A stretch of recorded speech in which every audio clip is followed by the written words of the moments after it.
YouTubers are beating Hollywood. Kane Parsons set a new record for A24 opening weekend.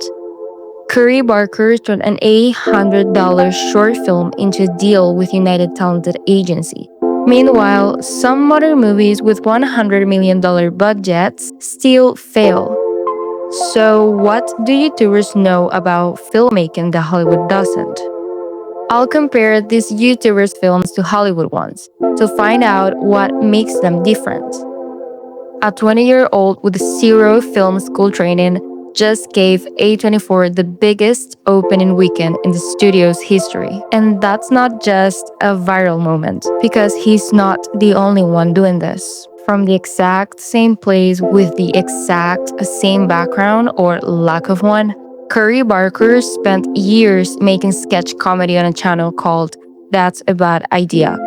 Built it to over 1 million subscribers doing just comedy. Then he pivots and makes a horror short for $800. This short, called Milk and Cereal, gets all the attention. It eventually lands him a deal at UTA, the same agency that represents some of the biggest names in Hollywood. And for $800, not even $800,000, it opened a door a lot of film school grads spent years trying to open. If Barker's story sounds like a fluke, Mark Fishback is the same story from a completely different channel.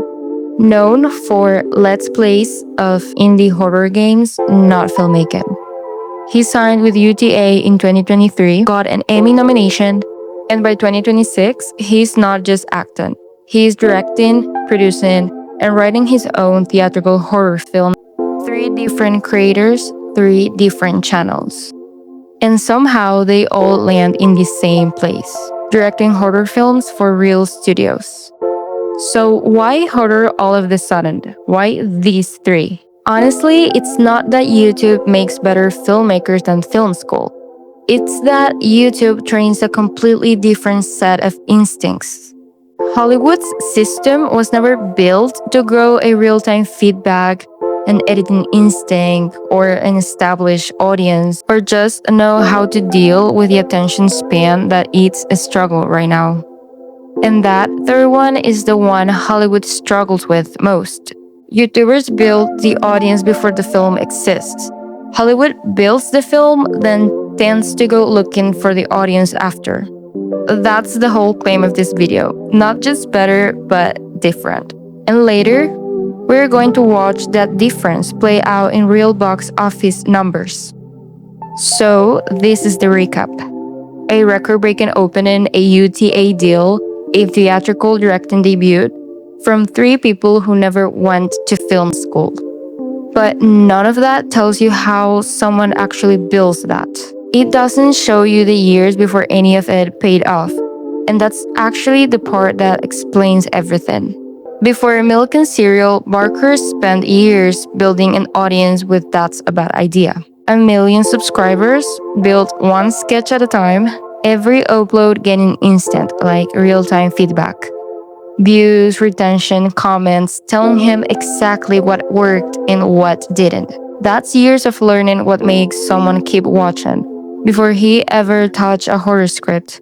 Parsons' version of this is even more extreme. He started his channel in 2015 at only 10 years old. Years of uploading before the Backrooms movie ever existed. When the Backrooms found footage series finally hit millions of views, it wasn't just an overnight viral moment. It was 7 years in the making with an established audience before A24 even called. Neither of these guys came out of nowhere. And this isn't just a theory from the YouTube side. Jason Blum put it plainly. These creators spent years making things for a live audience. And on YouTube, if you lose someone for a few seconds, they are gone.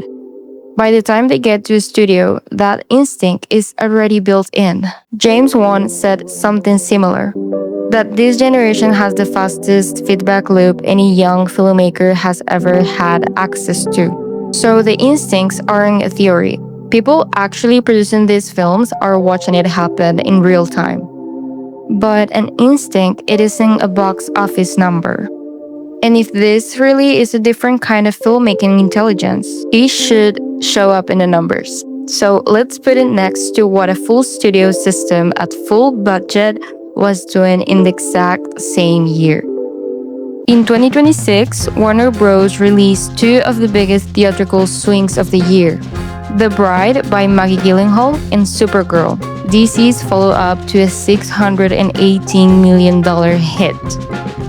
The Bride cost somewhere between $80 and $90 million. It opened to $7.3 million domestically. That's low enough that it ended a 9-film #1 opening streak for the studio. Supergirl cost between $170 and $186 million, and it opened to $37 million. Then dropped 74% its second weekend. Meanwhile, Backrooms, that had a $10 million budget, opened to $81.4 million domestically, best opening in A24's history.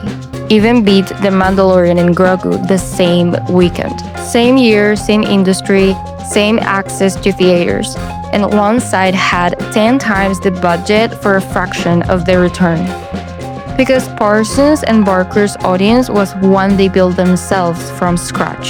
Supergirl's audience was inherited, coming mainly from Superman's success the year before and decades of DC brand loyalty. And even a built-in fan base couldn't guarantee people actually showed up. And here's the part that makes this feel less like a fluke and more like a pattern actually repeating. James Wan, the same producer back in Backrooms, lived a version of this himself. Back in 2004, Nobody Trusted Saw. Low budget, no names attached, a first-time idea nobody had reason to believe in.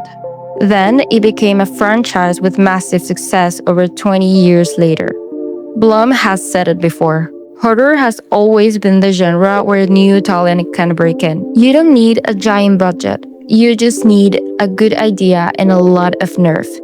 The guy who was once totally unknown is the same guy vouching for this generation. So is this a new era of filmmaking or just 3 surprise hits that happen to land together? Well, honestly, it's complicated. But this is my opinion on it. The best filmmaking needs both approaches. Instinct, but also skill. Parsons is a great example of this.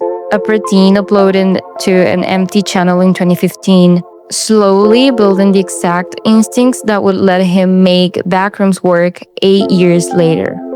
Honestly, both approaches have value. Hollywood has resources, decades of accumulated craft, systems that can execute at a scale no single creator can touch.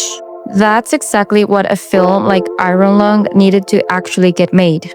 But YouTubers give us something else, something Hollywood's system was never built to grow. An audience, an editing instinct, real-time feedback, and an actual respect for how fast someone can leave the movie. They remind us that instinct isn't something you're born with.